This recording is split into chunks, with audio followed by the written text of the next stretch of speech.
Hey, everybody, welcome back to another edition of this podcast, Printing's Alive. So, I'm going to read to you about my guest right now because I took the effort with AI, of course, to put this together. But here we go. All right, everyone, welcome back. But you already heard that to today's podcast. And today, boy, buckle up because we've got someone who does not think like your typical marketer. And actually, that's why he's here. He does not say what all the others say, and I actually like what he says better. I think it's more in the realism area. In fact, the guy probably pisses off more marketers than he comforts, and honestly, that's exactly why I like him. Again, that's why he's here. If I only read this before I read it the first time, I wouldn't be saying things twice. My guest is from Kexino. I got it wrong, didn't I? Say it. No, you got it absolutely perfectly I got it right? Perfectly right. Oh You my got it God, I perfectly tried right. so hard. I can't believe that. I thought for sure wrong, but wonderful. There's six friggin' letters, Warren. You can't go so far wrong, surely. You haven't seen the inside of my head, have you? Yeah, Okay, move don't on. He's a global marketing mind, and what I love truly is that he doesn't think like a marketer. He thinks like a business person. And really, business people, you need someone who thinks like you because it's your money. He looks at brand, at strategy, messaging, all of it through the lens of, will this actually move the needle? Will this help the business grow, or is it just noise? And let's be real here. In print, there's a hell of a lot of noise. There's me. Of course, there's noise. Gee's the guy who cuts through it. He doesn't do cookie cutter. He doesn't do corporate vanilla. He doesn't do those posts 3 times a week, making checklists that lead to nowhere. Actually, find him on LinkedIn and connect with him because he does do those posts every week, but they're 60 seconds to 90 seconds. And I'm going to tell you, they're amazing. And they give you a lot of stuff to think about. And that's what got him here, actually. So it's those little posts. He actually pushes companies, he pushes people to think differently. So important today. To stop hiding behind buzzwords, to stop sounding like every other printer who claims quality, service, and fast turnaround. Oh, do I hate those 3 words. He helps brands figure out who they are, why they matter, and why anyone should care. And you should do that because that's why we are in business. Honestly, it's exactly what the industry needs right now. Someone who isn't afraid to challenge the status quo and say, guys, this is boring, let's fix it. Oh my God. We got a lot of good people in the print industry, but for the most part, it is boring. And you all have to admit to me, boring. So let's spice it up. And so here we go. I'm fired up for this one. Let's dive in. Like I have to read that. Let's talk marketing. What actually works. Let's get inside the brain of one of the most interesting thinkers in our space. Welcome, Mr. G. Well, that was a fantastic intro, Warren. Thank you very much. Or thanks to AI or you or the combination of the two, but whatever the combination was, it sounded absolutely awesome. So I thank you for that. Thank you for inviting me back. And I am delighted to be invited. Great. So AI helped me write it, but I was responsible for printing it out and reading it. We are a team. That's the most important thing. We're a team. Yes. But it was good. So you are back here not because we're friends or any of that stuff. Not at all, because my friends that aren't that smart don't come on my podcast. But I'm going to pretty high bar, City. Okay. Well, I didn't even, not that I have that many friends too, so I've got to watch what I say. Okay. Now we get to the truth. Yeah. Right. Okay. So first question is, who are you? Who am I? I am Gee Ranasinha. I run a marketing agency and behavioral science practice, which I've been doing for the last 18 years. But before that, I was actually involved in print. I was the worldwide director of marketing for a software company in the printing space, software company based in Germany. And I left in 2008 to start this agency. And that's how we met, really, through a mutual friend who was involved in print. And that's why I still, print is still very dear to my heart. It's still very close to me, and I still have a lot of friends and acquaintances in the printing industry, who I see and converse with very often. So I'm close to print, and the frustrations that the printing industry experience within the lack of oomph, that's a technical term, in marketing and print is something that I share and try to help people within the printing industry to address, both within as well as across their organizations. Yeah, you're so elegant in the way you say things. It's I think Well, I've swallowed a dictionary. What can I tell you? yeah, no, it's good, but it's so true. So I want to add also, once you get into print, you never really get out. Would you agree with that? It's Hotel California, isn't it? Yeah. So even to the It really point, is. even to the point where you came to the last Drupa, even though you have nothing to do with anybody there. I have nothing to do Nothing. with. No, I still have two clients who are within the printing industry, but neither of them were at Drupa. But I still went to Drupa, and I was there for how many days? 4 or 5 days, I think I was Yeah. there for Drupa. I mean, we were there together, right? And the reason why I came is I'm located in northeastern France, okay, which means that Drupa is about a 4-5 hour drive. So that was number one. It's in the grander scheme of things, it's round the corner, and it's also it was the first Drupa for 8 years, right? And also, from a purely selfish perspective, I went because I wanted to meet up with all of my friends and colleagues, and you as well. Oh, thank you. That's so nice of you. who are in the printing industry, who I hadn't seen for, some time, in some cases, many years, and they were all in one place. So, from a purely selfish perspective, it was great to catch up with so many people who I've known for, many, many years, and catch up with everyone. That's the real reason why I came to Drupa. It was very funny to actually go to Drupa and actually be on the other side of the table for once, and not worry about, booth rotors and graphics and, demo diaries and all of that nonsense, and Pissing just anyone actually off, walk. whatever. Yeah. Well, no, I still did that, I think. But, it was just great to sort of see it purely from a visitor's perspective and spend some time with people, more time that I would have had if I was, actively involved as an exhibitor, if you like. So it was great. I absolutely loved it. So I bring that up for people listening, because if you're in the print industry and you didn't go to Drupa, shame on you.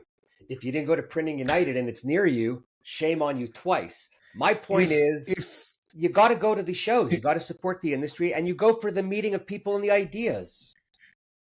Drupa is the world's biggest print show. I was going to say party. So print show. Okay, we have to be. You don't know. Maybe we went to different places when we were there. Maybe HR are listening in, right? Maybe the CFO is watching. We have to be careful. I'm in charge of HR in my company. If you've made at least $5,000 in the past 4 or 5 years as a direct result of the printing industry, and you can't be bothered to book a flight and a hotel to come to the world's biggest print industry event, trade show, then shame on you. Absolutely shame on you. Because yes, of course, we need to support the industry, and these things are getting more expensive each time. Don't get me wrong. And there are certain people within the industry who, question the relevance of trade shows in their current format, and, count me as one of them. But in terms of networking, in terms of all of those side conversations that we have, both on the show floor as well as, in the Altstadt in downtown Dusseldorf afterwards, that's where the real value of a trade show exists. Now, having said that, if you're coming from a economics financial perspective and they say, well, hang on, I've just spent a gazillion dollars to actually turn up and have all of these people fly over and, hotel rooms and expense accounts and all the rest of it. Yes, we need to reevaluate the justification for attending as an exhibitor, but that doesn't call into question the validity and the effectiveness of a trade show such as Drupa. Other trade shows, I can't, different matter. There are goods and there are bads, and the more niche you go, I think the more interesting it gets, and the more successful those trade shows are. But certainly from a trade show, from a networking perspective, a trade show such as Drupa is invaluable from a sales, from a marketing, from a visibility, from a relationship standpoint. Because at the end of the day, what are we doing? We're cultivating relationships, right? That's what we're trying to do. At the end of the day, people buy from people, and that's hasn't changed in millennia, right? And you can only really effectively do that in person. You can't have Drupa as a Zoom call. Oh, it's first of all, I think I agree with everything you said, but I think you also go. There isn't a show that I've gone to where I haven't bumped into some people that I haven't seen Old in a people, while. you're going to the wrong trade Old show. people, yeah. I went to the geriatric show for Yeah, clearly, yeah. for easy living. No, but Right. I always Zimmer Frame Expo. yeah, Right. I always see people that I haven't seen in a while, which is always nice. I'm always introduced to somebody new that I don't know. But the most important thing is from being out of the office, just being out of the office, your brain is lighter, your brain is open, you're walking around, you're seeing things. All you need is one idea at every show to make the show worthwhile. Nothing big, nothing small. One idea that gives you energy that you go back and you can continue the flow, because when you're stuck in your office for 12 months at a time, you lose the excitement a little bit, right? Because you're all into the minutia stuff. You're into the day to day. No, exactly. You're doing the Groundhog Day stuff, aren't you? Yeah. So I encourage Yeah. again all owners to get out every now and again, and not just for golf. Go fishing. Go to a trade show. It's all good. It's important to get the brain to think about other things. I agree. Yeah. Okay. Question. You clearly don't think like a typical printer. So what drives the philosophy at Kexino? Did I get it right again? You got it right twice in a row. Damn it, that's good. I'm so impressed with me. Okay. Seriously, I've been trying all night. I don't know what you're you're practicing.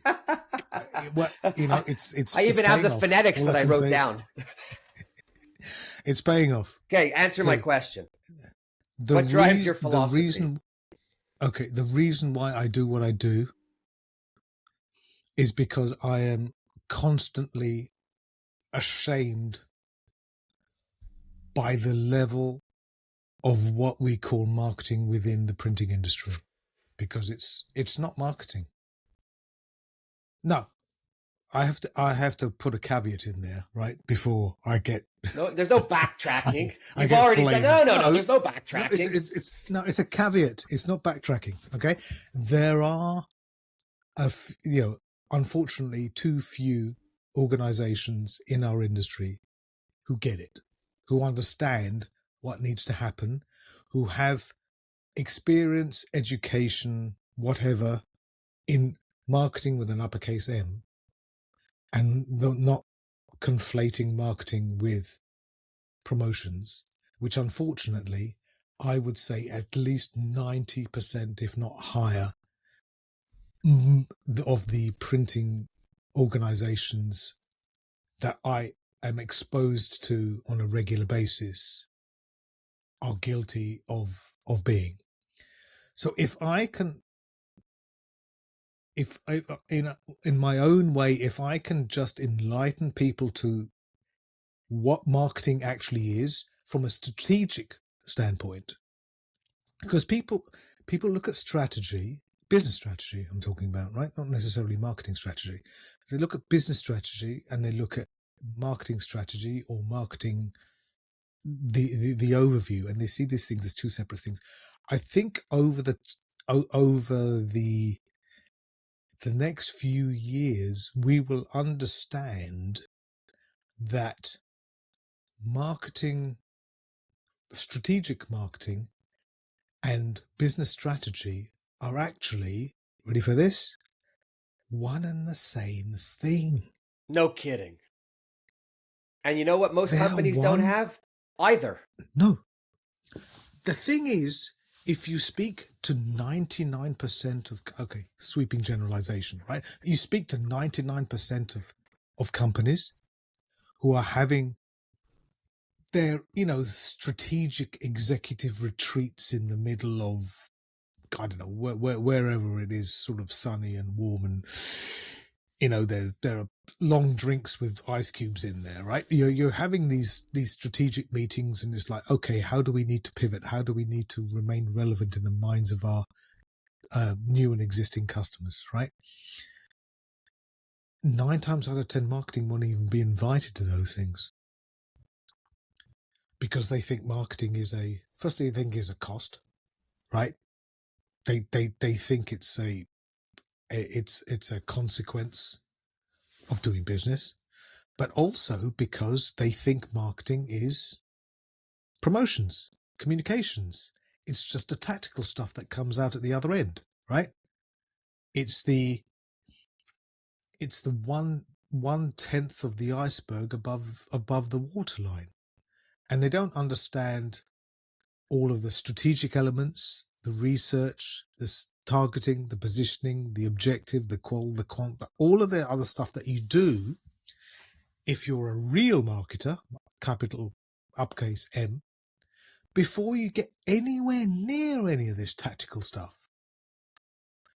So not only are we underestimating what marketing is when we're recruiting marketers, but the people we're recruiting haven't got a clue what marketing is. So they're just doing this execution stuff, right? The social, the ads, the videos, the podcasts, whatever comes out at the other end, and they're ignoring all of the upstream stuff, which makes the tactical stuff relevant or not. And since we don't get that right, what happens? Our marketing falls flat, right? We're spending more as a percentage. We're spending more and more on marketing, advertising, right? This year, the industry is looking to spend globally more on marketing and marketing related efforts than ever before. $1.72 trillion. Okay. Yet the effectiveness of our marketing continues to fall. Why? Right? Why is that? Why is that? We've got all of this technology, right? All of this marketing technology, custom audience profiles, UTM codes, cookies, AI, all of this stuff, and yet we're falling flat on our faces. How can that be possible? And the reason is because we've exorcised any semblance of creativity or memorability out of what we're doing at the activation end of marketing. Plus, we're not doing our homework. We're not looking at the basics of what marketing is, because the people who are put in charge think marketing is just promotions, and they're not looking at it from a strategic aspect, which is the reason why it fails. Because if you get the upstream stuff wrong, it doesn't matter what you do downstream. you are going to trip up and fall flat on your face. And this is clearly what's happening with people. So they look and they say, oh yeah, no, we tried marketing last year, it didn't work. Oh, so it's marketing that didn't work. So what about all of these organizations that are implementing marketing structure and it's bringing in tangible revenue benefits to growth of the organization? What about those guys?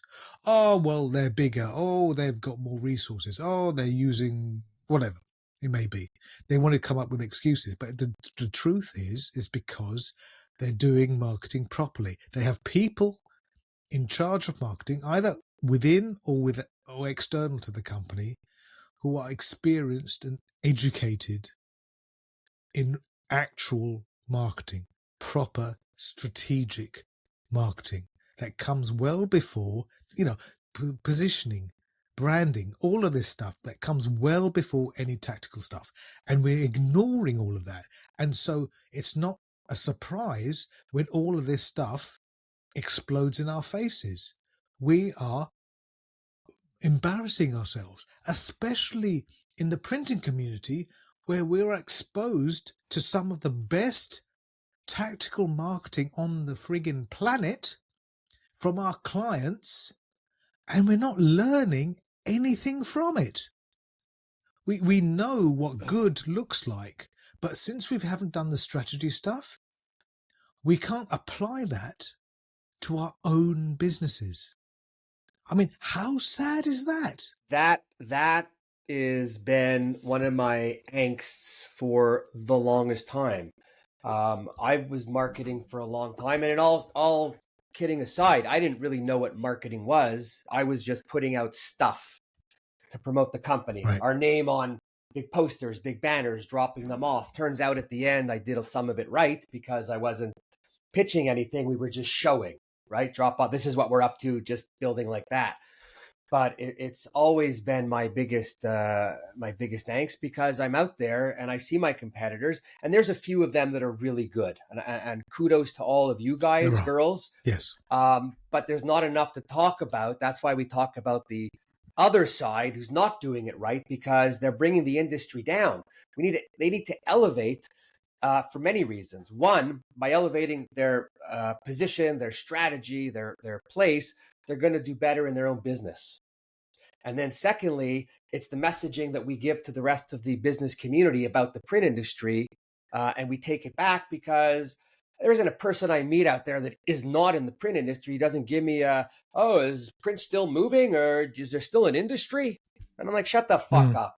That's how ignorant some of those people are. But I think as printers, we are just as ignorant as some of the customers out there. Right? Because we're not. But that's absolutely fine, because we're printers. We're not marketers. And we're shortchanging our business. We're actively preventing growth of the business by not putting in place the people, processes, and systems that can move our business to the next level. So what happens is we look like everybody else. Right? We're pricing as cost plus X% instead of value-based pricing, right? And we're talking about crap like quality and service and whatever else, which everybody else talks about. So it's not a strategy, okay? Proper strategy is saying something where the inverse isn't a crock of shit, right? So if you say our strategy as a printer is to produce the best possible quality, right? And that is our strategy, right? That implies that there is an inverse which makes sense, which clearly doesn't, because there isn't a printer on the planet whose strategy is to produce crap, low quality. So then it's not a strategy, is it? It's a way of life. That's what we do. And then if you look at print buyers, they don't value quality. They expect it. It's part of what you get. If you buy a TV and you bring it home and you plug it in and it doesn't work, right? You're going to send it back. Maybe you'll get another model, or maybe you'll just get a refund and just not buy from that brand again because, you've had your fingers burnt.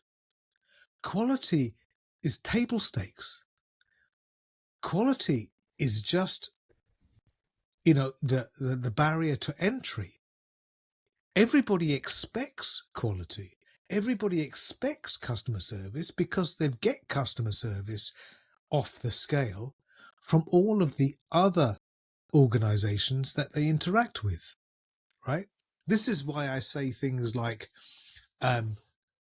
we're competing with Amazon, right? Now, whether you like Amazon or hate Amazon is irrelevant. But in terms of a user experience, Amazon is awesome, okay? You go in there, you search, you get a list of stuff, right? It's tailored to you.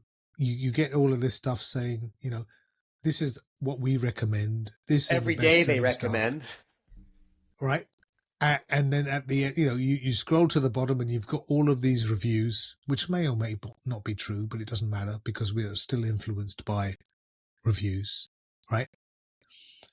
But then have you ever had to return something from Amazon, right?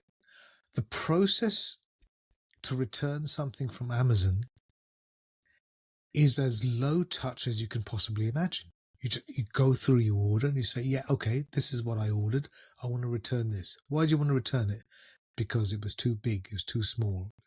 The blue wasn't right. The red wasn't red enough. Whatever excuse it was. And you hit go and you get a barcode to print out and you stick it on the package and you go to your post office and it's done.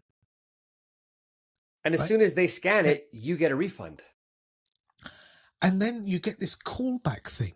I still don't get in 2025 why more businesses haven't copied Amazon, right? Amazon are making a fair bit of money at the moment, right? So clearly they're not wasting stuff, but they're not wasting money on stuff that doesn't work, right?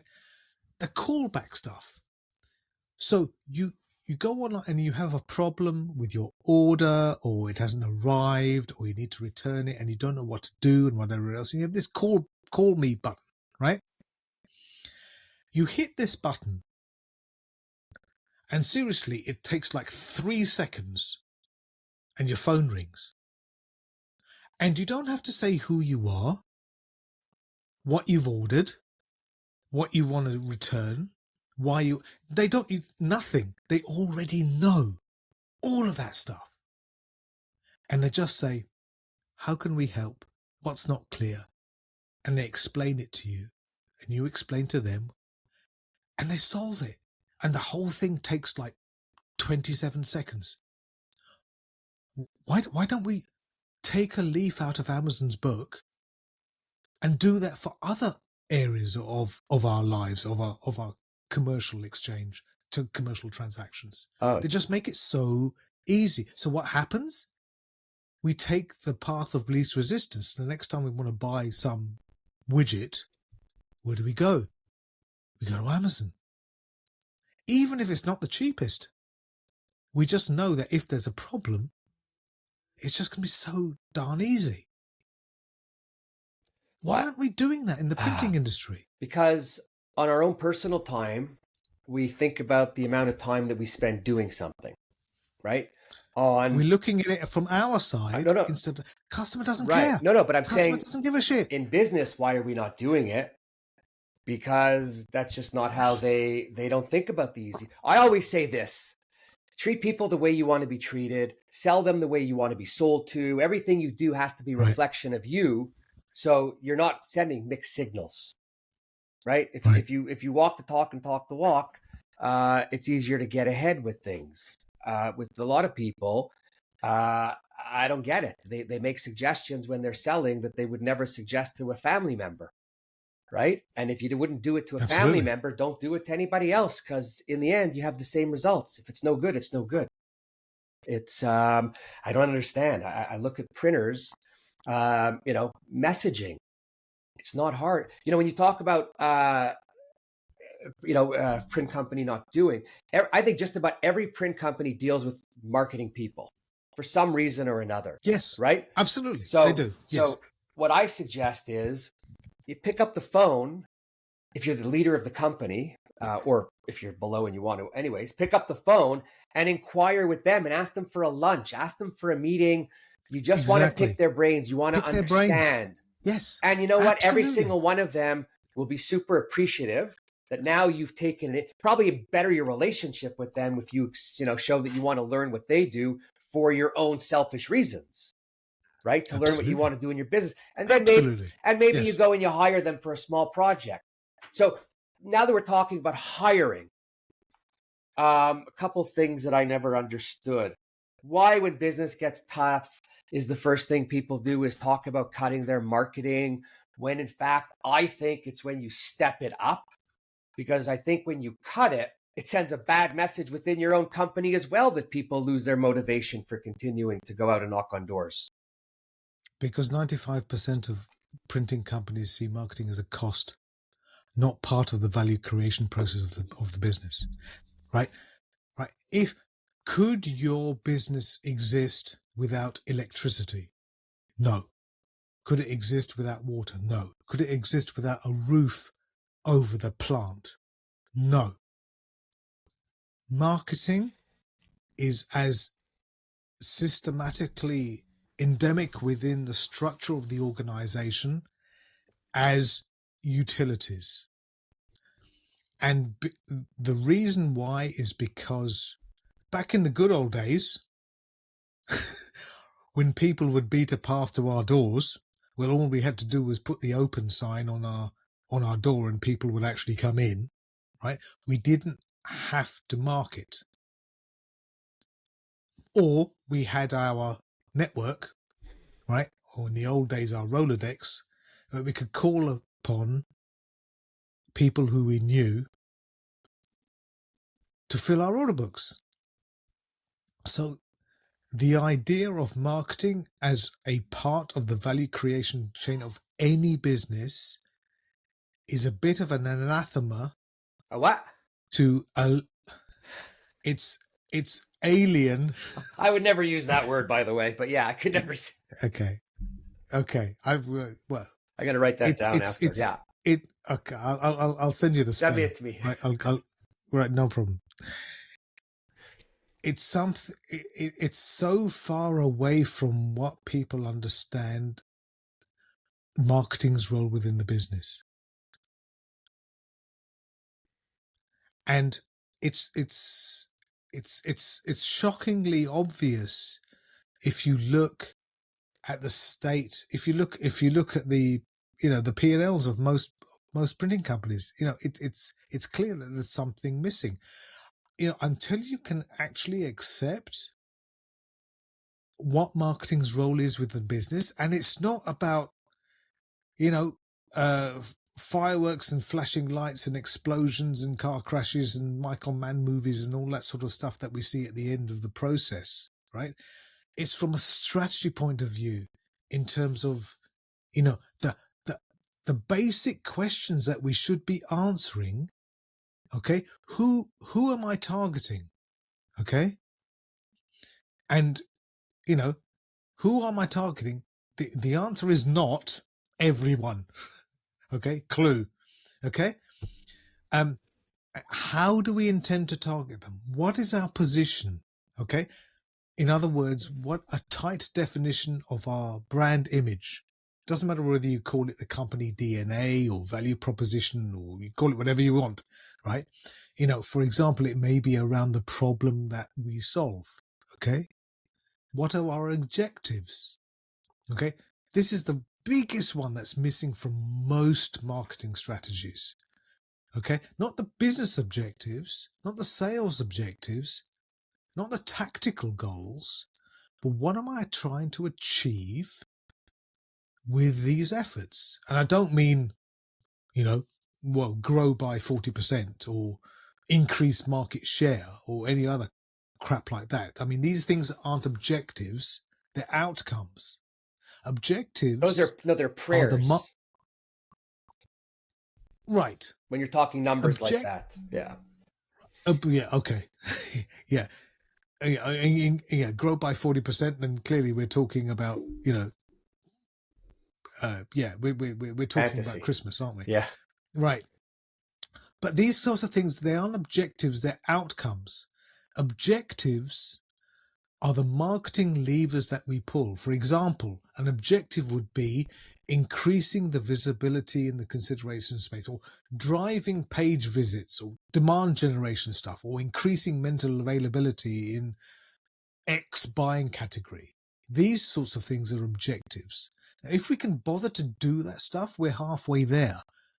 But we have to remember that from a strategy point of view, strategy is about what we don't do rather than what we do. It's about what we say no to, right? If we say we are doing this, it implies that we are not doing that.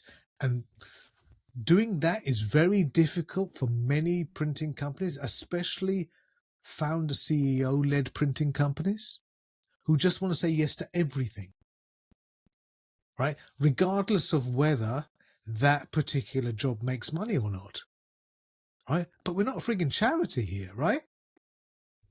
Some you think are. So you would think. So I wouldn't say the answer, but considerations are that we shouldn't target too many segments. We shouldn't put too much in our positioning. We shouldn't have too many objectives. We need to focus in order to be effective. Once we've completed strategy, only then do we look at the tactics. Only then do you look at, employ to deliver on that strategy. The important thing is that strategy should be there to guide our tactics, right? Listen, you don't know how to do pricing. You don't know what the right communication is. You don't know what channels you should be using or should not be using until you have a strategy. it's the same And thing. above all, you need to have the tactics aligned with that. The product, the distribution, the price, the value proposition, the messaging, the format, the media, the channel, it goes on and on and on, right? The only way to make them aligned is for all of these things to be coming from the same basic place. And that comes as a result of strategy. It comes as a result of strategic planning. And we're not doing any of this.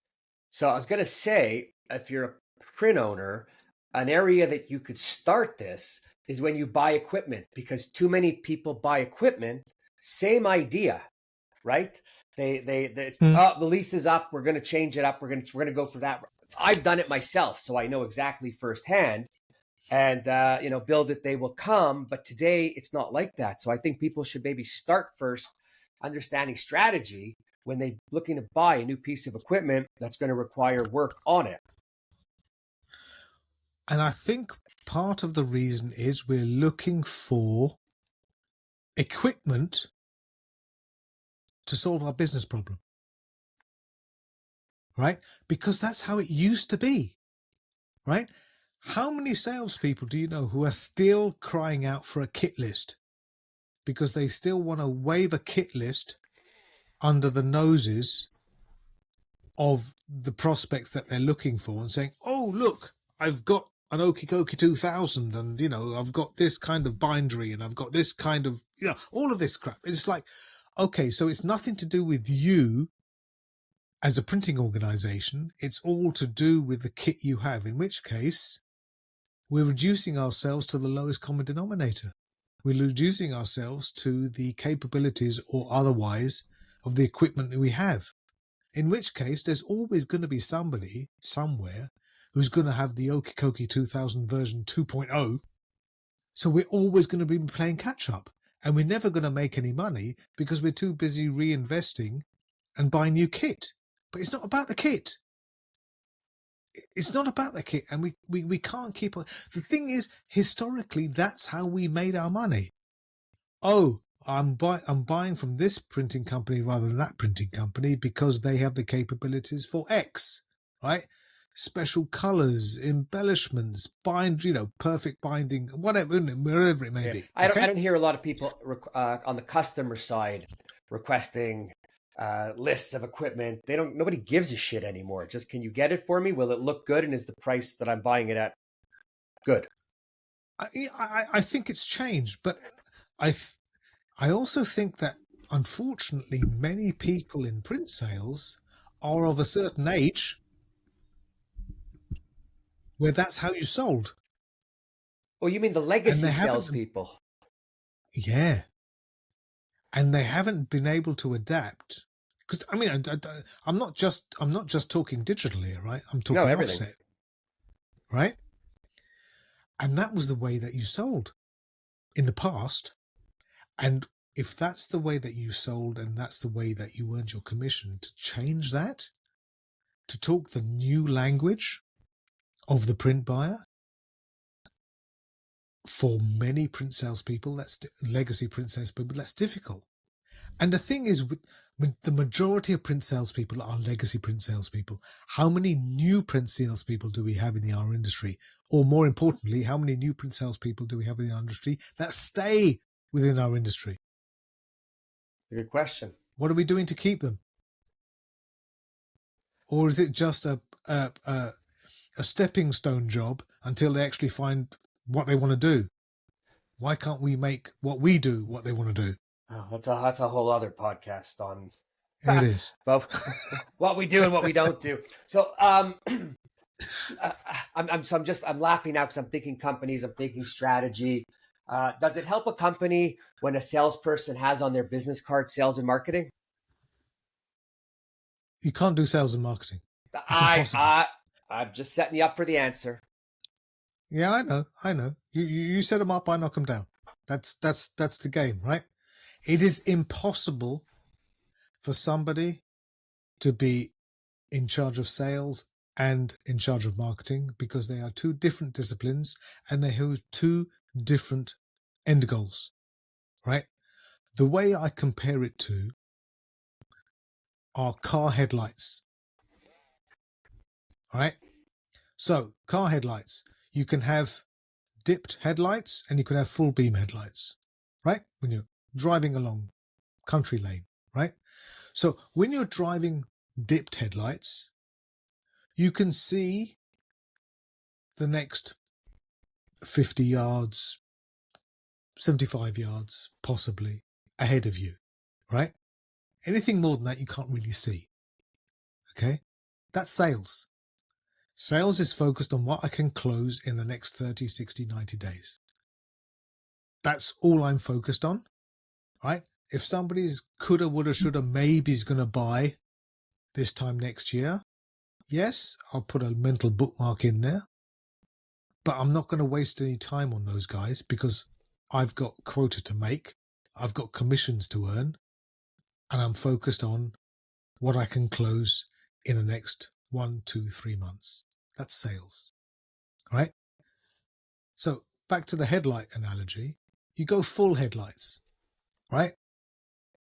That allows you to see 100, maybe 200 yards ahead of you, right? That's marketing. Marketing is looking at how do I keep my sales team relevant after 3 months, in the next 6 months, in the next year, 2 years, 5 years, maybe. What do I need to do? What kind of audience do I need to be in front of to prepare them for the kind of communication that makes sense for them, for the problem that I will be solving for them? That's marketing. So sales and marketing are related, complementary, but ultimately have totally different goals. So yes, I think, moving on from that, I think the best marketers, certainly the best marketers I've ever met, are marketers who've started in a sales environment. I personally don't think you can be an absolutely awesome marketer unless you've been in sales, unless you've been at the coalface. I don't think it's possible. I'm Well, open to it makes be sense because then dissuaded. it makes sense because you've been there, you've had interaction with customers for a long time, you And understand. it doesn't have to be B2B, B2C. Even if it's just retail, you could be working in a bar, right? But to actually understand how you frame a question can influence the response from a customer, positively or negatively, is something that you can only really build from real world experience. I don't think it's stuff that it's like swimming, you can't learn it from a book, right? At some point in time, you're going to have to get your feet wet. Someone's got to throw you in the water and say swim. Someone's got to throw you in the water, right? So that's why I don't think it's possible for sales and marketing director type job titles can exist. One or the other suffers. Yeah. No, that was my thinking, but that's why I brought it up. So something of lately's been big in marketing, and that's storytelling. What's your take on the storytelling, or perhaps even how people should be telling their story? We have to look further upstream as to how new or existing customers think of us, or more importantly, how they remember us, how they recollect us at the time of purchase, at the time when they are in market. Okay. There is a well-known, let's call it a rule in marketing. If you spend any time on LinkedIn, you'll find this out. And it's called the 95-5 rule. And it came about from a commission by LinkedIn to an organization called the Ehrenberg Bass Institute in Adelaide, Australia, which is the marketing industry's foremost educational establishment for marketing in the world. And a guy called Professor John Dawes wrote a paper which is freely available to download. You just need to Google all of this stuff, about the fact that whenever we send out a piece of communication,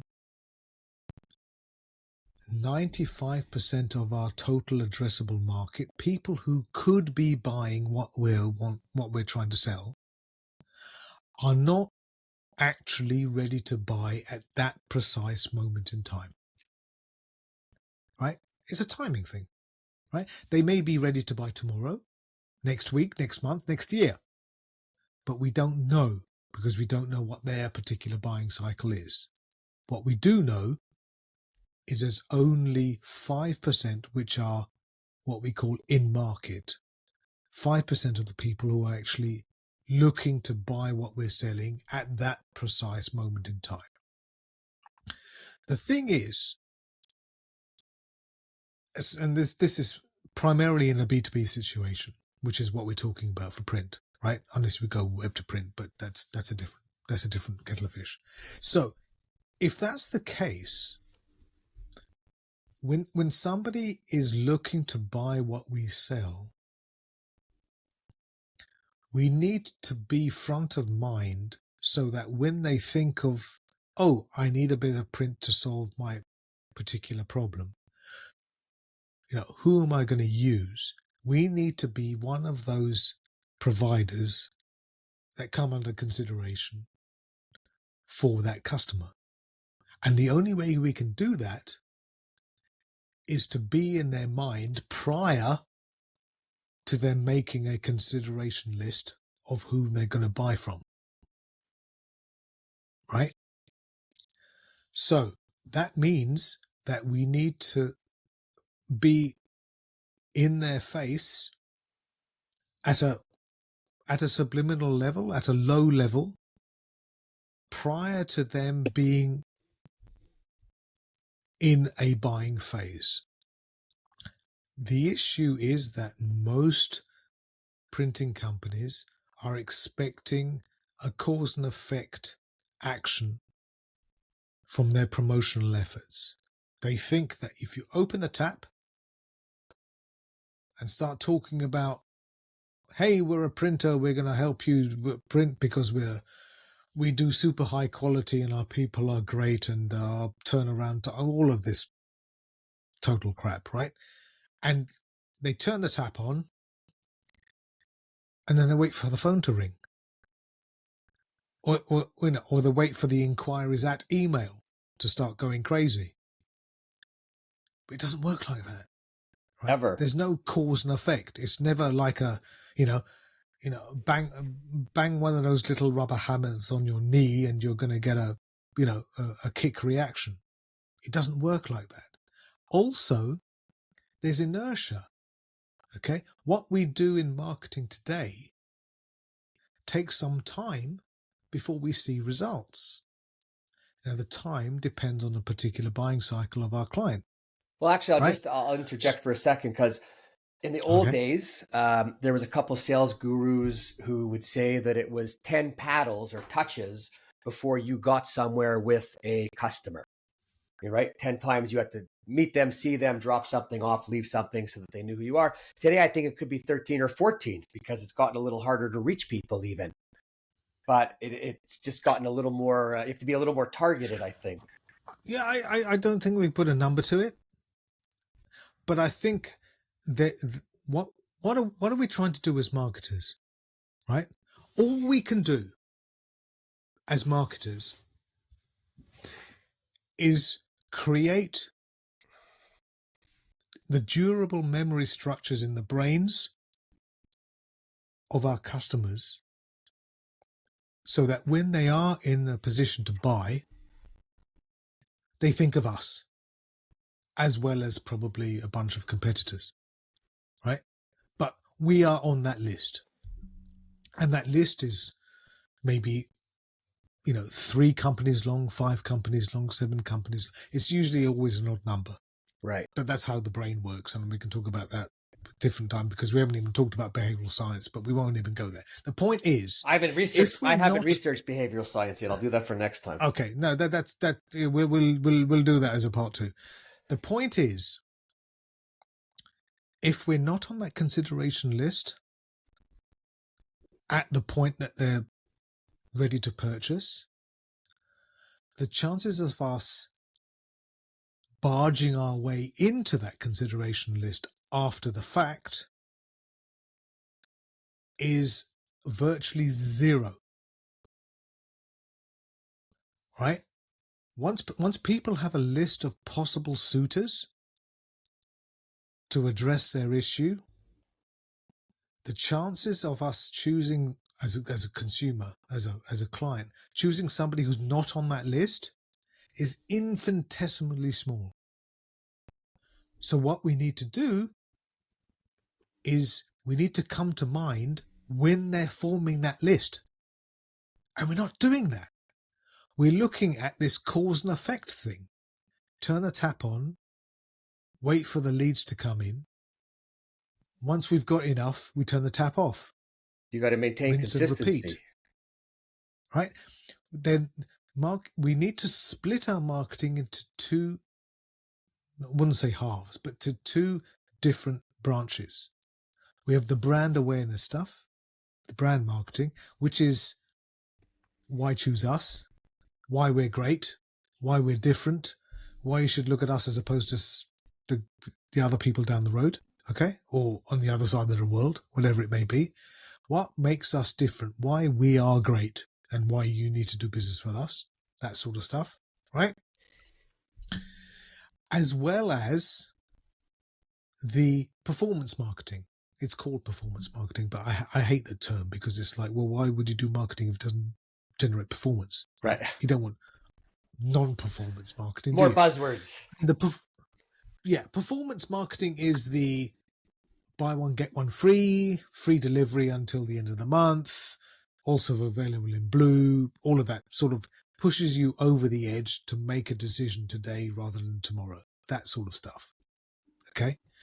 Now we need to have both of those, but what we need to do is have more of the brand stuff than we do of the performance stuff, because we want to think about that 95%. that we want to influence and plant the seed of memory in their brains. But we need to have the performance stuff, because otherwise we're just one of the people under consideration, and we need to have a trigger that converts into an action so that our potential client chooses us rather than somebody else. And so what we're doing as an industry is we're just doing 100% performance stuff, and we're doing zero brand stuff. So it's all transactional. It's all about pricing or turnaround or something quantifiable, definable, and instantly comparable to somebody else. So we've commoditized ourselves, right? The industry commoditized themselves 30 years ago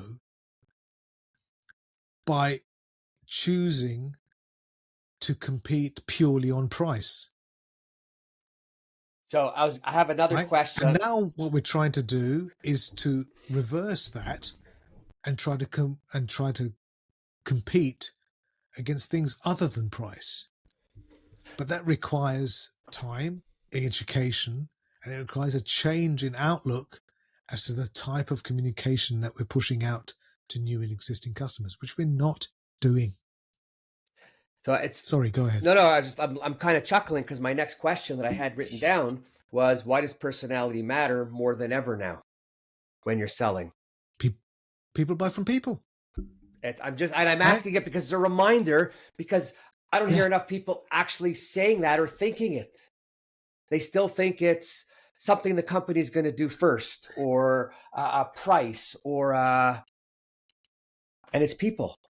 Listen, I know plenty of printing companies. I can give you names. I won't, but I can give you plenty of printing companies where they have clients who are paying 20, 30, even 40% more than they could get the job done, simply because they can speak to somebody, Bob, right, Derek, Doris, whatever, who knows what they want, who understands that their back's against the wall, and they don't let them down. Well, the supplier appreciates the customer. The customer knows the appreciation. Do you know how many people are selling online, have work coming in, and never pick up the phone call to just say thank you to customer? Huh? I just started in this online t-shirt business, which of course I'm wearing another one. Control plus P is my superpower. Yeah, well, Control P, once you get to a certain age, Control P is very difficult, if you know what I mean. Funny, I never thought about that, you marketing guru guy. No, but Thank you very much. So I've been saving that all for the whole of this conversation. No, so I just gotten a few orders, which was very nice. But when one order came in from one lady, and it was like 6 t-shirts, I was like smiling, laughing, jumping up and down. I was so excited. What did I do? I phoned her. It's like 9:00 in the morning. I just got the order, and I called her, and I just said, "Oh my God!" I said, "I just wanted to say thank you." I said, "You made my day." I said, "Actually, I haven't been this happy in 3 years, and you're a part of it." And she was like, "Oh my God, I can't believe you're calling." And then she's like, "Thank you." And I'm like, "What are you thanking me for?" She goes, "Oh, I watch your podcast. I really like it." I was like, "Oh my God." And this was the best part of that whole conversation. I said to her, "How did you come about finding my shop? Because I've only been open a little while." She goes, "Actually, I sent a couple people to Printing United, and they picked up one of your cards, which they said was all over the place, floors, tables, people.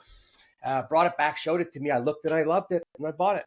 So marketing does work in some senses like that, right? If you took the effort, put it out, promote it, hand it out, someone brings it back, looks, purchases. Well, clearly marketing works, right?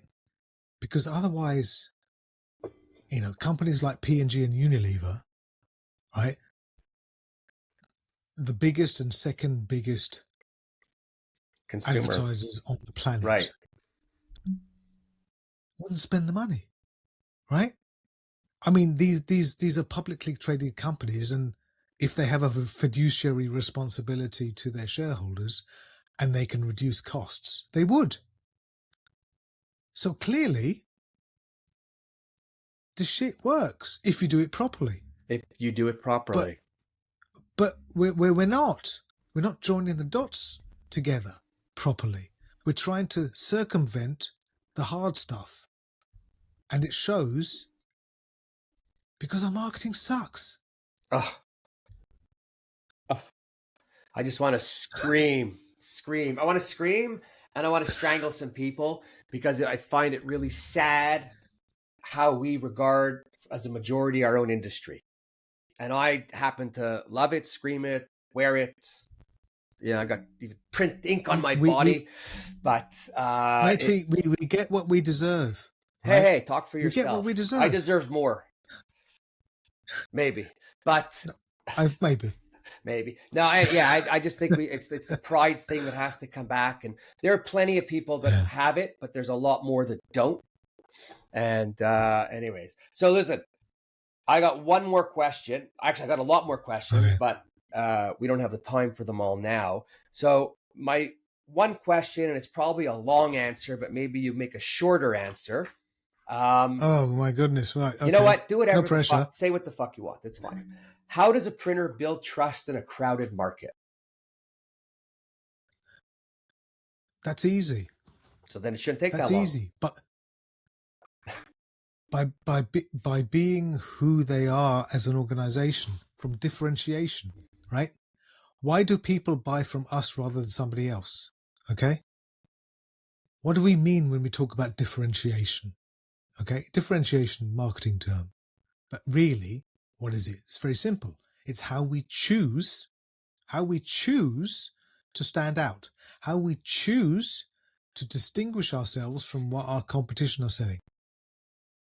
So differentiation is a characteristic or number of characteristics that sets ourself and our product or service apart from our competitors across a metric that is of value to the customers, right? So it has to be something that customers see as having value, that measurement, okay? So it doesn't have to be associated with the product. It can be tied to the brand, right? Which we often see, especially in highly commoditized products. But the differential value has to target an identifiable subset of our ideal customer profile, ICP, right? Ideal customer profile. The people who are the exact type of customer that we want to attract, okay? And if it doesn't target that subset, then we can't use it as part of our segmentation, our targeting, as our positioning, right? And it may be obvious, but differentiation is about the creation of differential value. In other words, it has to be a characteristic that's not shared by anybody else. It's something that we talk about that competitors don't talk about, okay? When I speak with business owners, right, CEOs, COOs, even CMOs, and I ask them, what do you think your differentiation is? It's usually wrong, right? Because the key thing to understand about a meaningful point of differentiation is that not only is it something that we talk about, but it's just something that our competitors can't or don't talk about, right? So the way to know if you found a meaningful point of differentiation, it's when the competition could claim the opposite position for themselves. You know, like I said about strategy, when we're saying about we go for quality, right? And the opposite position doesn't work because you can't say that, well, we go for low quality, right? So when we're trying to work meaningful points of differentiation, a good place to start is to ask ourselves the question, what can we say about what we do in which our competitors would be willing to state the counterfactual about their product, right? So for example, we have the best qualities, not a differentiation, not just because, you know, everyone else says it, but most customers see it as a given. But if we apply the counterfactual test, right? What can we say that a competitor could say the counterfactual? The concept fails because no competitor would ever say that, the product has meaningful differentiation because quality is bad. In the same way, we have the best staff or we have innovative products are not meaningful differentiators. Differentiation is something that we talk about that matters to buyers that our competitors can't or don't talk about. And it's different for every single printing company. And it has to be different for every single printing company. Every company, if they sat down with their team, should be able to come up with something. Absolutely. The thing is, they know it here. They know it in their heart. They probably know it in their head. It's something, especially the senior management know, but they've never articulated in a way that can be scaled within the sales team, the marketing team, the customer service team, etc. It's something that's like, well, of course you should know this. We're different because of X, but it's never been documented, right? It's just been sort of sitting there in the ether, just sort of hanging there like a bad smell. We've never been able to actually quantify it to the point where we can talk about it repeatedly, whether the person on the other end of the phone to the customer has been at the company for 10 years or 10 minutes. And we don't do that. Why? The $64,000 question of this episode. It absolutely is. Wow. Okay. I can't even believe I didn't even get to most of my questions. So that's a problem. Well, they were probably rubbish anyway. So it's probably saving the listener. No, they're pretty. Actually, you're welcome, listener. I think they're all pretty good because I worked on them. But wow. So oh my, I'm like my head is just turning with all kinds of stuff. So if you made it to the end of this podcast, reach out to some of your printer friends and suggest to them that they watch and listen to the podcast. I think there was a lot of great insight, and you could make some changes within your own business without doing too much, and you don't have to spend a whole lot of money. Just sit down, have a conversation with the team, find out what everybody, have them on blank cards, write down what they think of the company, what they think differentiates you from the rest. Pull everyone together, see what comes up right there. And then you have all the people who know better than you because they're out on the street and they're working. So they should have more answers. This whole process, it's not hard, but it's not simple, right? We need to put a stick in the ground and make some hard decisions about who we are and who we're not. And that decision sometimes is very difficult for many organizations. We need to be able to do that, to be able to form those memory structures in the minds of our new and existing customers. Otherwise, we're just like everybody else that they're looking at. Yeah, we actually at our company, we went out and we actually did some customer surveys and we did a lot of conversations to find out to hear. We hired some, at the time I had hired some outside people, agency to come in to do some things that we wouldn't even think about because it's not on our mental radar. Right. So, which is normal. Yeah, no, absolutely. And quite often, you do need to get external help in there just to clarify what you need to do. It's not something a long-term gig or something. It's just so that to give you the information and the process and the way of working to get you to where you need to be. It's a helping hand, and that's not to be it's not something we should knock. No, right? But because we all need help. Exactly the same thing with our customers coming to us for what we do. Exactly the same thing. Right. So again, I always say, treat people the way you want to be treated. Remember what you're doing, and work it that way. So I'm like almost a little like out of words here, but never out of words really. So first of all, awesome. That's the reason I brought you on. Thank you. Because you've said everything different than most people that I hear in marketing. And I'm hoping the people that are listening walk away with one or two little tidbits that they can go back to the office with, sit down and start to think about how they want to be perceived out there by doing the right things. I'll throw out there that if anybody listening wants to call me to figure out what maybe some of their needs are. If they need some help, I could absolutely help you out. G and I together could help you out, meaning I'll just pass you on to G, because I'm not going to try and keep up with No, what he just said. we can do things together. There's overlapping competencies here. It depends on the application. Once But I get yeah, the name and number, I pass it off to you. So then I'm done. Anyways, all kidding aside, you know me, passionate about print, want to see print companies succeed. So feel free to reach out to me. I'll put G's contacts when we post this, so you can reach out to him. If you're okay with this, and I just thought of this, then I'd like to make you a quarterly guest.